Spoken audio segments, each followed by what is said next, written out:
Hi, everyone. This is the Auburn School Committee meeting for December 12th, 2025. I'm going to call this special school committee meeting to order. It is being conducted in person and is being recorded by the Auburn Cable Television. All are welcome to join us in person at 5 West Street. If we could stand for the Pledge of Allegiance.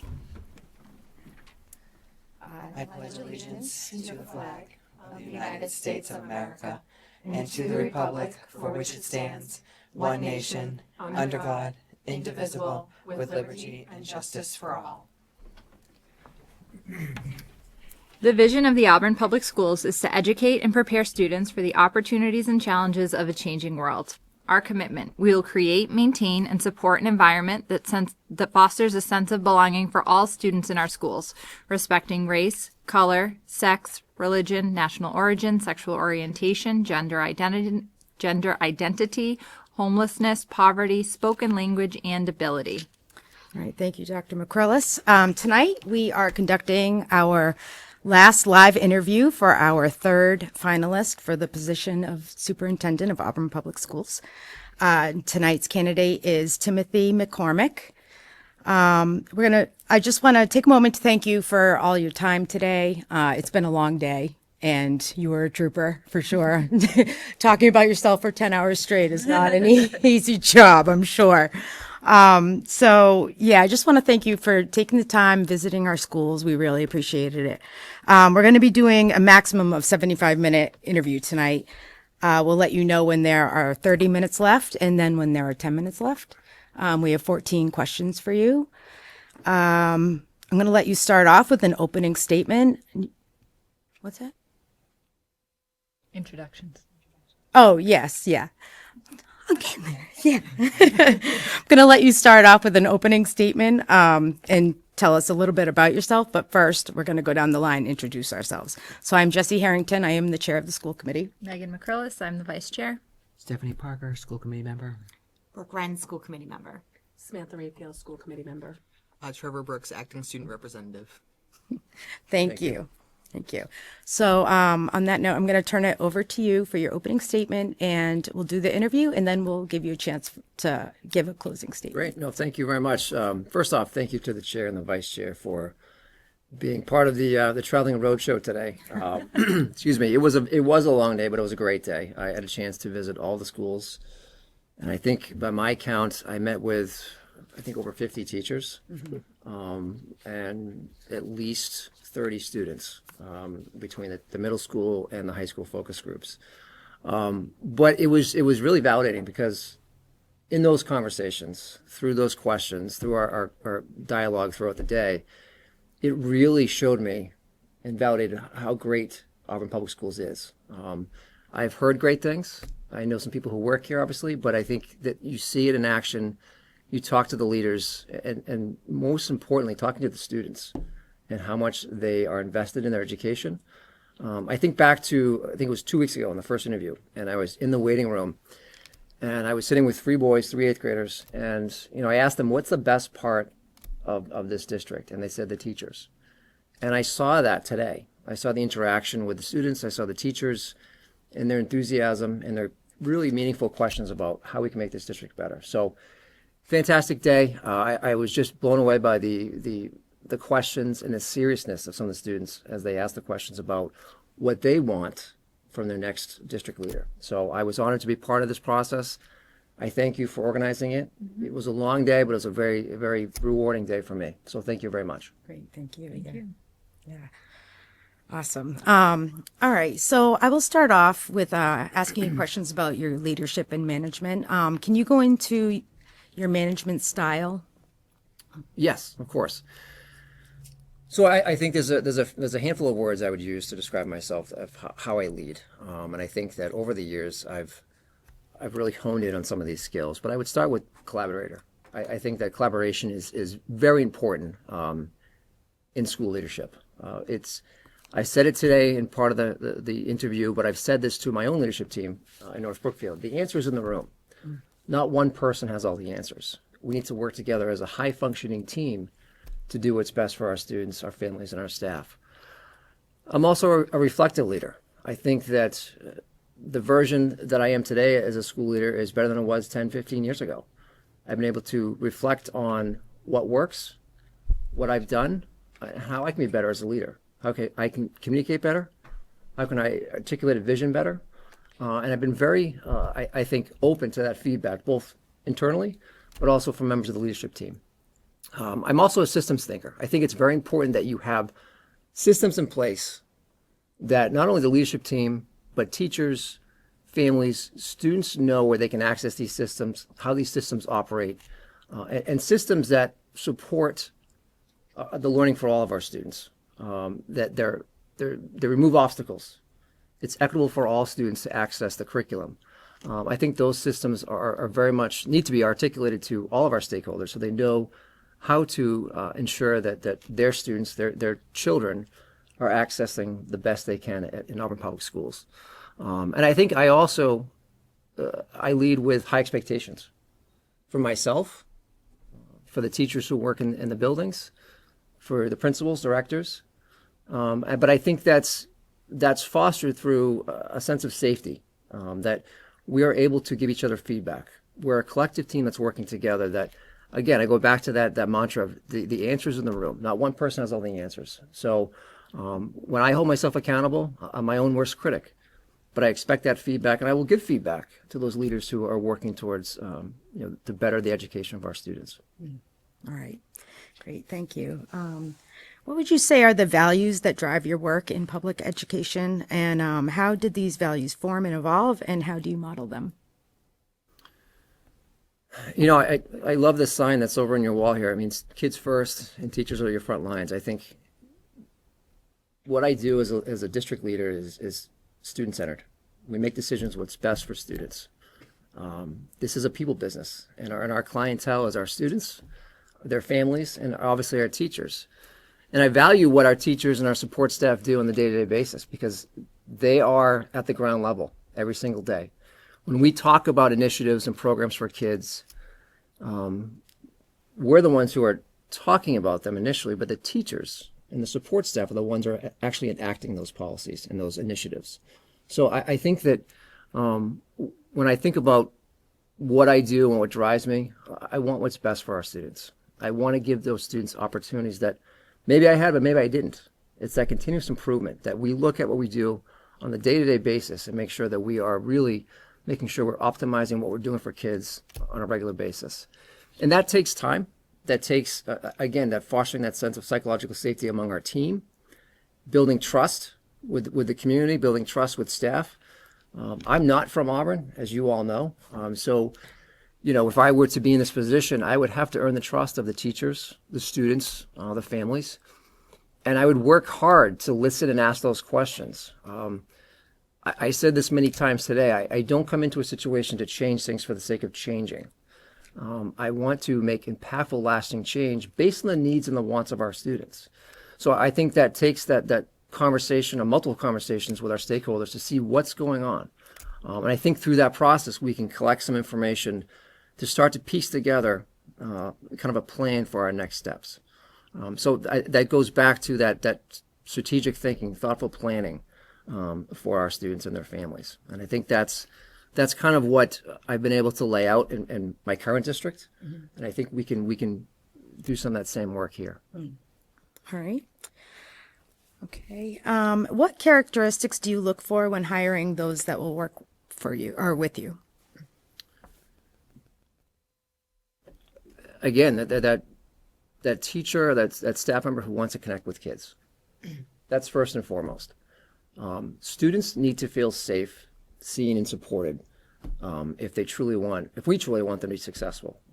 So I want staff members who enjoy working with students, enjoy challenging students, and obviously to know their content area. That's not to be understated. But if teachers can connect with students, they can learn the content. They can learn a new program. If they cannot connect with kids, it's a really tough job. It's even tougher than it has to be if they cannot connect with students. I also want staff that realize that the school day doesn't end at 2 o'clock or 2:30, that the school life continues well into the afternoon and the evening. I want teachers and support staff who are involved with their students holistically. Whether they coach, they're running a club, they're just going to watch. Last night we had our holiday concert, and we had over 500 students and families attend this concert. And it was a long day, long night, but it was a great way to see some families that I haven't seen since September because they don't come out as much. So I want staff, I want teachers to be, out there and visible. That's what I like to model as a leader. I want to be visible. I want students to know who I am. I want to know about our students. I just learned right now, Trevor, you're taking 5 AP courses. That's amazing. I don't know where you find the time, but I want to know about that. And I want to have those conversations with you about what you're doing in those classes. I think it's very important. I get I get a thrill when a first grader knows who I am, and we can have a conversation. The same way I can have a conversation with a high school student about their course load. It's a gratifying feeling that kids know who I am, that I'm a safe adult, and that I'm here to support them. Okay. All right. Thank you. Do we have any follow-up questions? No. Nope. All right. Thank you. My next ones are on staff relations. What have you done in the past to foster good relationships with your team, faculty, and community? I think you start with clear and timely communication. It could be anything really, but you want to make sure you're communicating what your intentions are and what you want to do, not just with visioning and planning, but also just there's a deviation with the schedule. There was a question today that came up about snow days. The perfect example is I like to communicate the night before if I can, because I want to give families and kids enough time to plan for their next day. I try to use multiple means of communication. I try to use not only the SMORE newsletter that I've been using for probably 9 years now, but obviously social media. Sometimes it is a one call if we have to use that. But making sure that just like how students learn different ways, parents and families receive information in different ways. So I want to make sure I touch on all those different ways to communicate. And I want staff to feel seen and heard. And just like student voice is so important, staff voice is important as well. When we talk about planning PD for our district, our staff should have a big say in what we do. Based on our strategic vision, our school improvement plans, our staff should have some feedback, should have a seat at the table to have those conversations. North Brookfield for the past 2 years has been focusing in part on UDL, Universal Design for Learning, which I know that Auburn has also been doing some work around. And that came out of a questionnaire that I sent to staff based on our instructional needs and our wants. And the feedback and the overwhelming kind of favorite that came out of that conversation was the need for something like UDL, and that's why we landed on it. So I want teachers and support staff to feel seen and heard. Just like with students, their opinion, their thoughts, their words matter. But I also want to really allow teachers to lead from within, empower teachers to have a strong voice when we are championing a new initiative or a new curriculum. I've had some great teachers the last couple of years who received some great PD on applied learning, for example. And we really empower these teachers to be the focal point at staff meetings, to really explain what's going on with these new initiatives, because frankly, they can do it better than I can. They're living it every single day. I understand the concepts. I understand what we're trying to do with kids, but they're the ones who are actually facilitating it. So I want teachers to take an active leadership role, whatever possible. And I think our leaders, principals, directors should enable and empower teachers to use their voice. That's the teacher efficacy piece where if we're all doing the same things, saying the same things to each other, to our students, we will see that increased improvement and growth for our students. So it's very valuable to have teachers kind of driving those conversations. But I also think when it comes down to it, when we sit around the negotiation table, I think to the best of our ability, within our financial constraints, we want to try to do what's best for teachers and their wages. We need to be competitive, and not only in the Central Mass area, but with districts our same size. I think that's important. That's how you keep and retain teachers. You validate their work, you celebrate their successes, but you also pay them a fair wage. And I think that's very important to do the best we can to make sure that happens. Thank you. Kind of getting into the next question here, but what is your philosophy on labor management relations, and how have you built collaborative, respectful relationships with union leaders in your previous roles? Well, again, I think it starts with communication. I think you have to have the open line of communication with union leadership, whether that's a monthly or biweekly meeting just to check in, and that's not just during budget season or negotiation season. That's throughout the school year. I always tell union leadership too, like if you have an issue with a school, did you meet with that principal first? I want principals and directors to be part of that conversation as well. So we're not skipping people in that process. But I think having those continued and regular conversations really, you can kind of maybe avert some of those misunderstandings, some of those difficult conversations if you get ahead of it. So I think that's one way to start. I also think you need to have clear ground rules too. When you go into negotiations, you should have clear ground rules that everybody agrees on, but are very clear and consistent, and hopefully are ones that I think it's best suited when they've been used multiple times. So you're not reinventing the wheel every time you go into negotiation. I think there will be difficult conversations. There always are, but I think you can also be respectful and civil and civil to each other during these conversations. And what happens in those negotiation rooms stays there. It shouldn't be something that's spread through social media. And I think, I've been a part of multiple cycles in North Brookfield with negotiations, and again, there's been some heated conversations, but I think it hasn't become personal. It stays centered on what we're trying to do. We're trying to better our supports, our systems for students and families, and what can we do to get to a place where we can agree on something that's going to move this forward. And I think that's really been how I've kind of taken it on. Great, thank you. Just one follow-up. Are you willing to conduct surveys or reverse evaluations on either yourself as a superintendent or your administrator team? Yes. In fact, we used superintendent evaluations my first 2 years in NSIP, New Superintendent Induction Program. That was part of the program.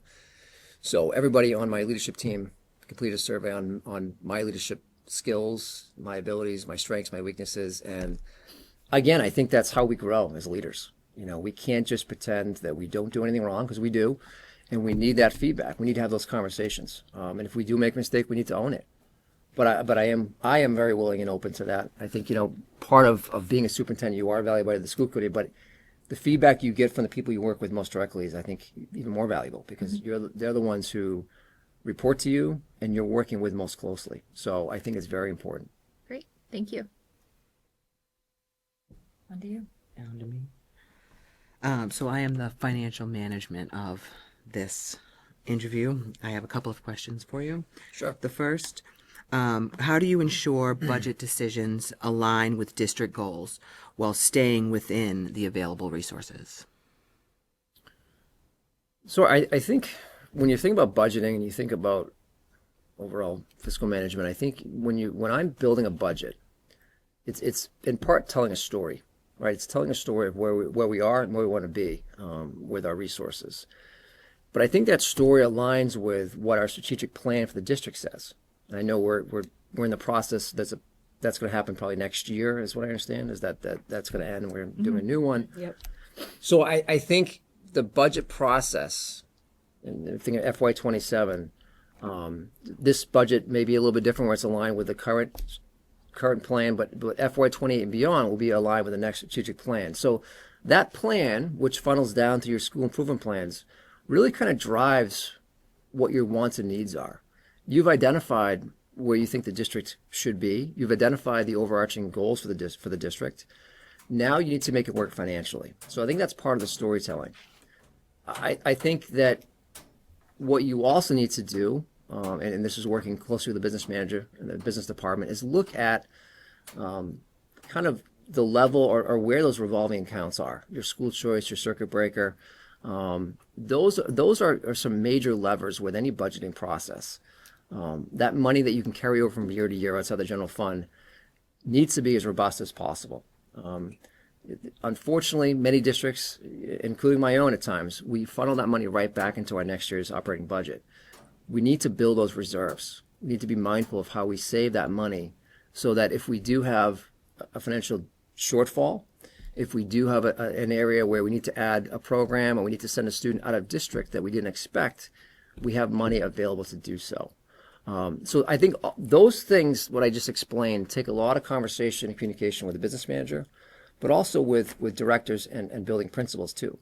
We're in the budgeting process right now, and the phase that we're in is that building principals are now meeting with staff to talk about their needs for next year. Now, supplies and materials are such a small part of the budget, but we still want to know what teachers want and need, outside of curriculum and software. So we're still having those conversations. I will then take that information with the entire team and we'll look at where does this fit within our strategic plan. You've outlined this piece around instruction and curriculum in your school improvement plan. If we had to cut this position, how would it impact our kids and how would it impact your plan? So those conversations need to be ongoing. And I think, again, it's in some ways similar to negotiations where there is a little bit of give and take, but we want to make sure that we are staying true to what our plans are saying. I think those are really kind of the guiding documents of how we put together our budget. Great, thank you. And the second question, of course, it's kind of, you've touched on it a little bit. If revenues fall dramatically or fail to keep the needs of the district, what are the priorities that you would establish in order to make those difficult budgetary decisions? Well, when you're telling the story about the budget, you're also going to tell potentially the impact of cutting positions or programs would have on students. So I think that's a very important part of the story. So the committee, the staff, the students, and the community know if we have to cut X amount of money, this is what could be cut, and this is the direct impact on our students. Obviously you want to minimize, in my opinion, minimizing the cut of personnel. That's a priority, and a close second is programming. We can typically get by with less materials. But you look at a budget, 70 to 80% of a budget is usually personnel and salaries, right? But anytime you start cutting positions, what is the direct impact on kids? Now, there are some positions that have more impact than others, so you may need to prioritize some of those things. But those are conversations you would have with potential members of the committee, but also members of your leadership team around how would you prioritize, what you need and what you could, if we had to, live without. Is there an opportunity to reallocate funds? If you're going through the budget and there's a need in special ed, for example, is there a way to make a transfer within the budget? Is there a way to make a transfer out of a salary into a different line item to support that endeavor? Those are conversations, again, we'd have with members of the finance committee or the school board and members of our own leadership team to have those conversations. But I think part of it goes back to really having a clear idea of where your revolving accounts are, because if you can build those up, so you start to build for the long term, the 2, 3, 4-year projections. I think that's where we can alleviate a lot of these issues. Not all of them, but that will greatly help when we have to make reductions. If we have not a surplus, but an increased amount in those revolving accounts. Great. I do have one follow-up, and it is, how would you respond to a financial audit finding a budget variance? We look to figure out what happened, and we figure it out. We fix it. I think audits are a good practice to get into. Whether we're going through a special audit now through DESE, and it's a great way to look at what we're doing well and what we need to work on. If we have a financial audit and they find an irregularity, unless it's egregious, something that was with intent or malice, we would figure it out. We would fix it, and I would communicate that with the committee. It does happen. There are human errors that come into place with the budgeting process for schools. But I think if there was an error, we want to communicate that in a timely fashion, and we want to be able to show the community and the committee what steps are we taking so this doesn't happen again. Great. Thank you. That's all I have. I actually have a follow-up question. Has your district had to make cuts due to budget shortfalls, and if so, how did you handle that? Yes, we have. We had to eliminate some businesses last year. I don't know if it was, I would use the term budget shortfall. We had less net school spending from the community for the school budget, and with increased cost, and you look at the cost of OSD cost, the increase in transportation cost. Things aren't at that 3% increase. It's all over the place, right? So we went through a practice like I just explained. I made sure that people understood the impact of these positions, the impacts of these cuts, and that was initiated more conversation with the committee, where they were able to weigh in on some of these potential cuts. And again, we try to and I hate to use the word rank, but you have to look at the most impactful to the least. Right? What could we actually get by if we didn't have this? If we had to make a cut, and that's what we tried to do. I think as we went through the process last year, we had more money coming in from circuit breaker than we originally projected, and a little more money from the sped increments for school choice. So that helped bring back some of the positions that we originally thought we needed to cut. So that was a good thing. But that came out as we had more conversations about it. So I think that answered your question. But, Yeah, no, I was just curious. I mean, the support from the community is huge. Mm-hmm. If a community is giving, over 120,000, 120% or more to the schools, that's a good start. The more, the better, right? I mean, when you get diminished down to 100% net school spending, that's going to be very tricky to make things work. All right, thank you. Through the chair, if I may Yeah. ask one follow-up Yeah. question. Good evening. How do you plan to build relationships with the town manager and the finance committee? Excuse me. I where I'm the new person in town, I would reach out probably on day one to start having those conversations.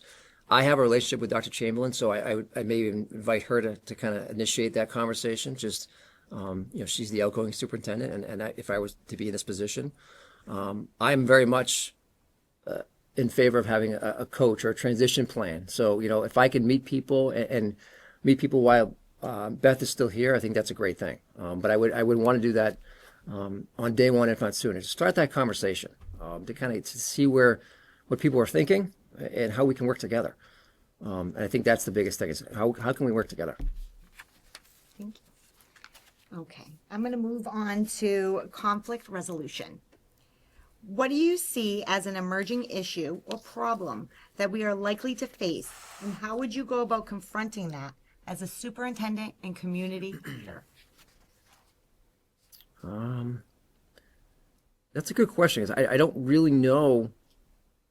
I know pretty much every community in Central Mass and the Commonwealth, for that matter, is always struggling financially. There's always conversations around overrides, and we need to to do more with less.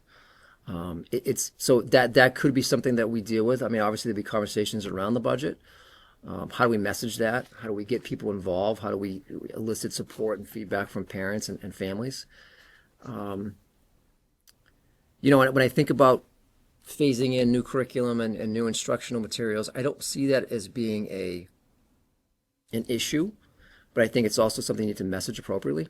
I think you need to let parents know this is the plan, this is why we're doing this. Excuse me, and this is how it's going to be rolled out for your student. I think negotiations I think next year I heard that today from somebody that's something that we need to prepare for, but I don't know if I would go into it as being necessarily a conflict or emerging issue. It's more that's part of the job. I mean, every 3 years the contract is up. You need to renegotiate, and you need to be transparent about what we have, what we don't have, and the teachers and the members of those bargaining units will do the same thing. So I think those are things that are just par for the course, if you will. So I wish I had a crystal ball. I don't know what else is going to pop up, but I think if you have a high-functioning team that is cohesive, that trusts one another, works well together, and works with purpose, I think whatever comes at you, I'd be pretty confident we can deal with it. And can you describe a time you led through crisis? Yes, and I'll say this, and I won't get into too many details. In my career as a principal superintendent, I've had to deal with the loss of a student and staff, and both are extremely difficult and trying on the people involved. But I think you need to be very timely and clear with your messaging. But more than that, you just need to be there as a human. Just be supportive for our students, for our staff, for our families, and I'm just thinking of two situations, and both were awful. But we led with empathy, and we led with I think great communication for everybody who was involved. So we did the best we could with what the situation was, and I'm proud of the work that we did. Even though the situations were tough for everybody, they still are. We did the best we could. Thank you. One more question and then one follow-up. How do you approach decision-making and communication in moments of pressure or public scrutiny? How would you handle the media and social media? Yeah. I mean, this position is, very much the spokesperson for the district, the captain of the cheerleading team, if you will, for the district, right? I'm there to message what's going on, the good, hopefully not too much bad, but what's going on with the district, and supporting and talking about the success of our students and our staff. I've learned over the years, and I think that I do a very good job of this, is not to react in the moment, to take a pause and think and take a step back. Sometimes it's not wise to respond to an email when you're heated, obviously, to reflect, to bring that issue to the team. I talked about this today. Often a good practice that I've been using with leadership team members is bring a problem practice to the team. I have an issue. I received an email from so-and-so. What do you guys think? Let them ask me questions or vice versa. Let's talk about it, allow them to give me feedback, and let's come up with a plan. I think that goes back to my statement, the answer's in the room, right? But allowing that process to unfold before I fashion a response. I like to respond thoughtfully and with facts. I do message things on social media, but it's mostly events and social events. I do not respond to social media posts that are negative towards the schools. I have on occasion sent emails to families kind of stating the facts on something that may be out in the community, but I don't respond directly to social media. I use social media, but not as a way to go back and forth with a stakeholder. It's just not. I don't think it's wise, and I don't think it's helpful. Thank you. One follow-up for Sure. you. Yeah.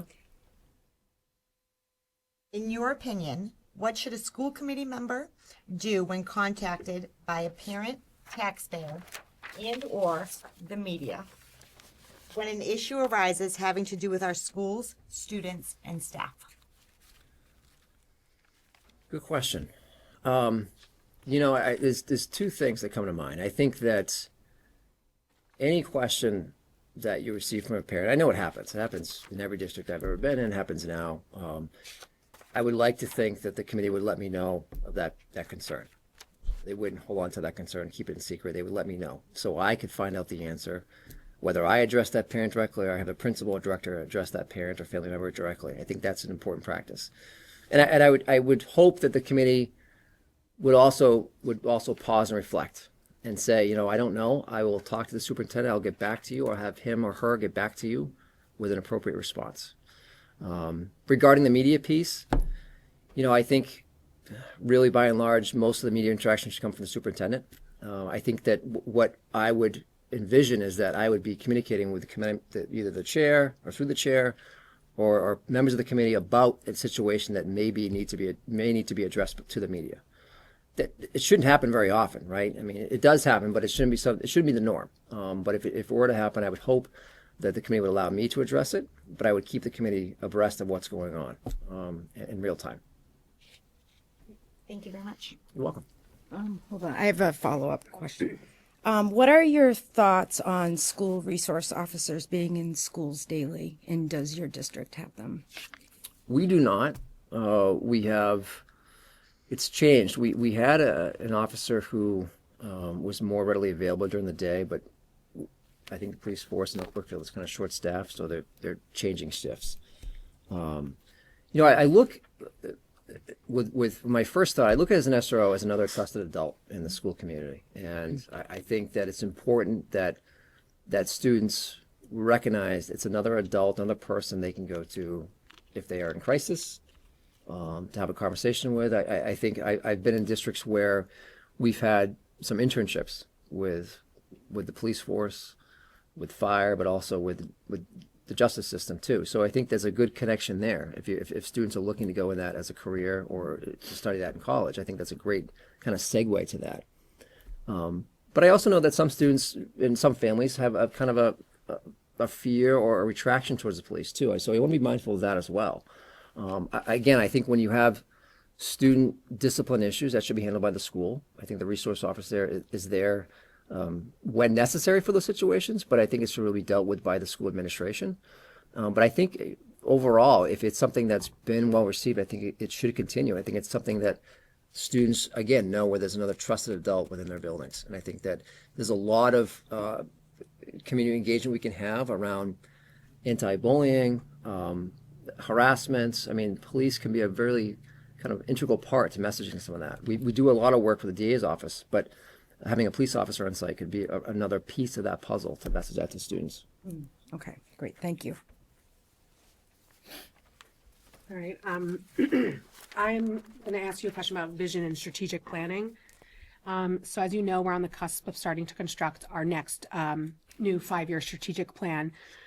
Can you tell us about the last time you implemented your multi-year strategic initiative in your district?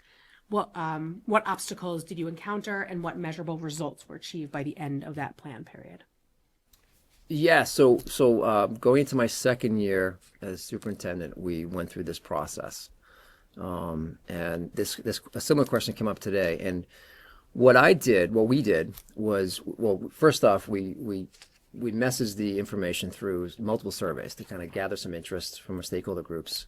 So we had students, we had members of the school committee, we had district leaders, building leaders, families, you name it.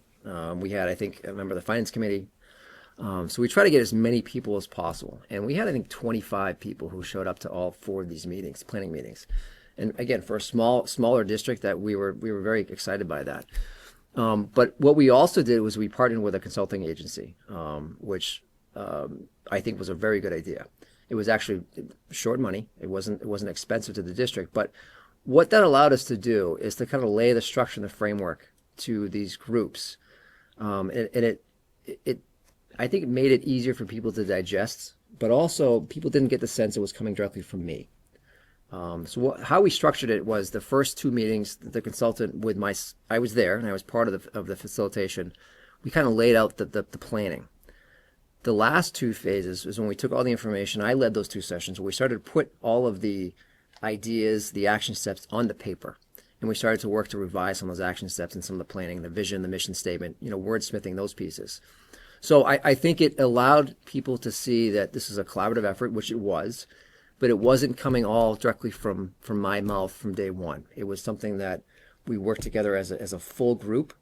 I was very much a big part of it, but we had someone else from outside the district who was a former superintendent who was very skilled, kind of framing some initial conversations. And I think that really went a long way. We built, I think, a very strong strategic plan, a 3-year plan. We revised our mission and vision, which had not been done for several years. And from that, we also were able to take and revise our vision of the graduate, which we needed for NEAS, but more importantly, that document, I think, really kind of intertwined with our overall strategic plan. And for the last couple of years, this plan has been, like I said, like a guiding document for our budgetary planning. We look at this plan, we check off parts of this plan, we color code this plan multiple times a year as a leadership team to see kind of where we're at. Because I think what sometimes can happen is you make this great plan that reads really well, but it's the document that sits on the shelf. It needs to be something that everybody is engaged with. Students know what this is. So I would like to say every classroom, but almost every classroom has these documents in their classroom with the vision statement, with the mission statement, with the portrait of the graduate. Even kindergarten classes, it's somewhere in the classroom so that students and teachers can start to talk about this with our youngest students to see what this means to them.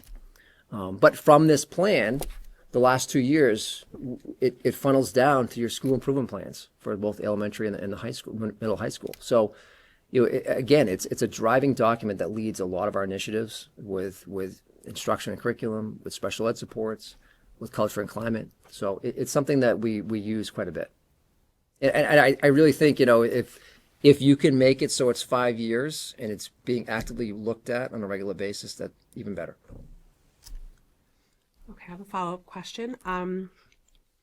So what is your vision and priorities? Like, you've spent the day here. What's your vision and priorities or long-term goals that you foresee for Auburn Public Schools during the next 3 to 5 years? Well, I would start by listening first. I mean, I think, yes, I spent a day with the team. I met a bunch of students, but one day and looking at accountability data doesn't tell you the whole story, right? So I think you need to be very mindful of that. I think you need to come in listening first, gather as much data, continue to have these conversations. I think today would be a great start, but if I'm in this position, even before day one, we're starting to organize, okay, who can I talk to first?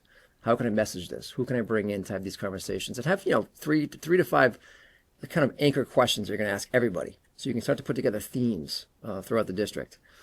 But I think from there you could start to develop your entry plan and your timeline for your strategic plan, which would happen next year. So those are two big initiatives that I think would start in year one. I think from there we would start to look at, and as I've had conversations today and with Dr. Chamberlain, there is opportunity for increased high quality instructional materials throughout the district. So where would be our entry point? Based on those conversations, based on the data that I receive from all the stakeholders I talk to, where do we start? What's first? Is it more reading initiatives? Is it math? Is it science? I don't know yet, but those are the conversations we'd have. And I think within the first year, you could start to make some real movement towards rolling out and are vetting an HQIM that could be great for our district, our schools. Additionally, some of the work that I've done in North Brookfield is creating pathways.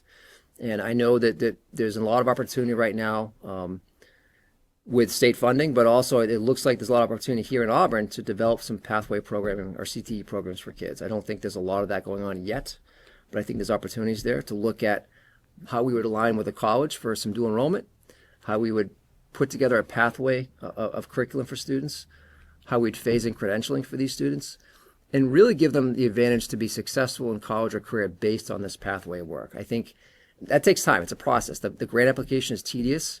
I've been through it. We're in year one of our advanced manufacturing pathway in North Brookfield, but it's great.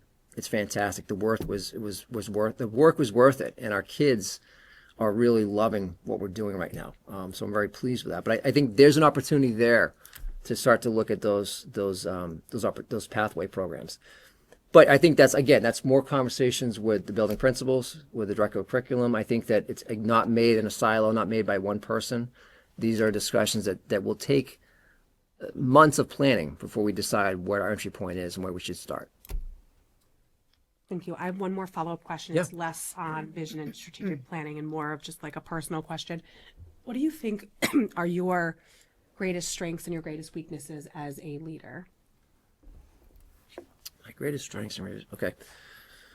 I think I'm very driven. Someone asked me, I think a student asked me this today. Was it you, Trevor? And I think, in an earlier life, I was a student athlete, a college athlete. I was very driven to win, to be high achieving in the classroom. I'm still very competitive, but it's not about winning. It's about doing better for our students. It's about that continuous improvement piece I talked about, getting better every day. So I'm not afraid of hard work. My wife and I often have conversations about that work-life balance, which I epically fail at most of the time. So that's something I know that's an area of improvement too, to have a better work-life balance. We have an almost 4-year-old at home, and 4-year-olds are a lot, and oftentimes she's the primary parent. And so I would love to be better to support our daughter and her. And I also meant to say too, I mean, sometimes my mind is it's like 20 tabs are open at the same time. And I need to sometimes just sit down and close a couple of those tabs and check a few things off before I go to the next tab. So that's definitely an area of growth too. It's kind of some of that executive functioning piece that I'm always working on. Thank you. You're welcome. And through the chair, I'd just like to thank Mr. McCormick for his engagement with the students today. So my questions are on student engagement. Could you please explain some things that you've done to get students excited about learning? Yeah, I like that question because I think learning comes down to student relevance. You know, what I learned in high school back in the 90s, I guess, you know, there was a very kind of typical way of teaching and learning. The teacher taught, we absorbed what we absorbed, and we moved on. We read the same books from year to year. There wasn't a lot of kind of reflection. There wasn't a lot of student voice at that point. So I think what's really important today is to give students relevance to what they're learning. To at some point have students be part of the process. I started the Superintendent's Advisory Committee last year, so in year 2. And we have 2 central focuses of this group. The one is leadership development. So I work with the students who, most of them are already leaders within the school, but how to become better leaders. What does that mean? What does that look like? But the second component is, what is a project that we can do, kind of like a community service project that we can do this year, and you guys can see the results and see the impact on our school community. So it's something that's actionable, that's can be seen in real time. So I want to really bring in that student voice, and I love, one of the best parts of my day is being in schools, or any school, in any classroom, because I want to see what's going on with students. And I think having those one-off conversations really allows me to kind of to stay on the pulse of what's going on. Go back to that relevance piece. We've a lot of the work that we've done in the last couple of years. I mentioned this already. We partnered with this group called 1-8, which is a fantastic foundation which gives school districts a lot of money to support their rollout of high-quality instructional materials. But one of the concepts they really embrace is this concept called applied learning. And one of the tenets is this relevance, and it really speaks to student discourse and student voice. And I think if we can bring students together to be more engaged with their education, I think that's how we're going to retain students. That's how we're going to attract students to come to our district, and that's how we're going to see more achievement. But I think the other piece I would say is that I like to get to know students outside of the school day too. I mentioned this to Trevor and a few other students, both in high school and middle school, that the day doesn't end at 2:30. I want to see what's going on at the basketball game, the track meet, the play, whatever, right? That's where a lot of our students thrive, and I want to be part of that.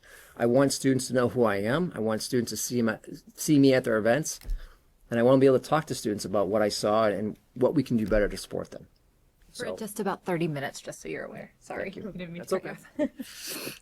Did that answer part of that question, Trevor? Yes. And just one more question. Have you developed or enhanced a student experience that would normally make a child hesitant, worried, or afraid, such as a student moving from Bryn Mawr to Swiss to the middle school, and the middle school to the high school? So what we've done in North Brookfield, and I've done this in previous districts as well, is that we have some transition days for all of our students as they move from school to school. A great example of this is we've been doing this with our student council. So again, our students are really taking the forefront of this work, but leadership team is there. But we invite all of our rising 6th graders over for a day during the school year, so they can kind of shadow a student, go through the day with a student, follow their schedule, go to the lunch, and see everything that goes on during the day. We then also do a day or an evening for families to kind of go over what that means to be a junior, senior high school student. Then we also do an additional day right before school starts, where we bring those same kids back in for some team building activities. Again, some more of the logistic pieces about, this is how your day looks, this is where your locker is. But then they also get introduced to their crew team, which is our advisory, if you will. So they start to kind of form connections with their crew team for the year. So it really sets those students up for success. What we also do is we have our counselors meet across the buildings to discuss students that may need extra supports, that may or may not be special education students. But so we can message that between the 2 counseling departments, between the 2 schools. We can then internally can share that with our staff members as well that may have those students. So we try to be as thoughtful as we can for those students who are transitioning up the grades. Okay, thank you. And through the chair, I just have one follow-up. How would you consistently gather accurate student feedback on district policies and initiatives? I think the two ways that I've done this is through some just simple survey of the student body, whether it's through the principal or directly from me. And then what I like to do, and I do this with data after PD days as well, is share that data back out with the students. That's one way. The second way, or second and third way, would be to kind of talk with the advisory council and see kind of, what are they hearing from their classmates about what we're doing? What's the feedback they're hearing? But then just as I get to know students and build those connections, I see you in the hallway, Trevor. Trevor, what do you think about this? And just getting that information for you in real time, right? And I think that's also very powerful because, that we want to talk to as many students as possible what we're trying to do. Thank you. You're welcome. All right, any other follow-up questions? Through the chair, if I may? Yep. I was looking at your administrative experience, and I just was hoping you could elaborate a little bit regarding what you did to, I saw that you established a monthly community outreach committee to foster connections between the school district and the community, facilitating the planning and execution of various community events. I was just hoping you could kind of tell me a It was a little bit mouthful, about right? it. Yeah, I know. So that I've been doing that now for 3 years in North Brookfield, and it came out of what's the event in August with the fire department? I'm trying to think. What's that? Oh, it's a safety event. Yeah, what's it called? I don't remember. They have them. There's probably one in Auburn. Yeah. Yeah. It's not touch a. It's similar, but yeah, it's Bigger thing. I think it's Yes. a fire safety. It is a bigger thing. I just can't With think of the the name. bike of it. helmets. No, that's even bigger than that. I can't think of the name. Anyways, so what happened was, I think we're all thinking the same thing, but there was a conversation. Actually, I think it was 4 years ago now, with members of that committee and myself and the leaders of the district at the time. There was some kind of frayed relationships between the community and the school district. So as a way to kind of bridge that gap and build back the relationships that we once had, I proposed this idea of let's have this community outreach meeting or this group that will meet monthly. It's typically the day after school committee. So for us, it's actually next Tuesday. And what we've kind of morphed into is there's a Zoom option for families who can't make it or members who can't make it. And I usually get about 5 or 6 people that show up every month, the same people typically, but they're members of the community who, most of them don't have students in the school anymore, but they're actively engaged with some aspect of the community. But essentially what we try to do is we let our community members know what's going on in the district. We kind of recap what's happened over the last month, highlight some of the events and initiatives we're doing, and then they do the same thing. And we also, what we then do is that we take that information and share it so we communicate for each other. And then we send that email blast out to families. So it's just a very simple way. I'm sure we could do more and there's other ways to do it, but it's a simple way to kind of capture that information, capture those events that I think that our families might be wanting and the community wants to hear about from the school. We can message it out to families again.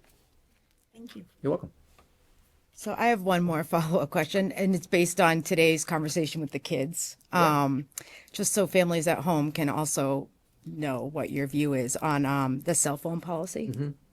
Where I know you said you guys are in the entry phase out in your district, but I guess what are your views on that? And that's it.